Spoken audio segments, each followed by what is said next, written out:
ছোট গরু হইলেও অবহেলা করা যাবে না। দেখছেন অবস্থা কি, সত্যি খুবই ভয়ঙ্কর একটা অবস্থা। একেবারে ছোট গরু হইলেও একেবারে পাগলা গরু। দেখছেন পাগলা গরু, এটা তো খুব ভয়াবহ অবস্থা। একেবারে পাগলা গরু কয়েকজনকে আহত করছে এই কিছুক্ষণের মধ্যে। গরু গরু এটা কোন জায়গার?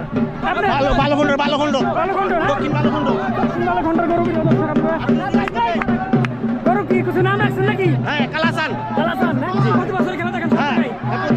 আচ্ছা, গরুর মালিকের সাথে কথা বললাম আমরা। গরুর নাম রাখছেন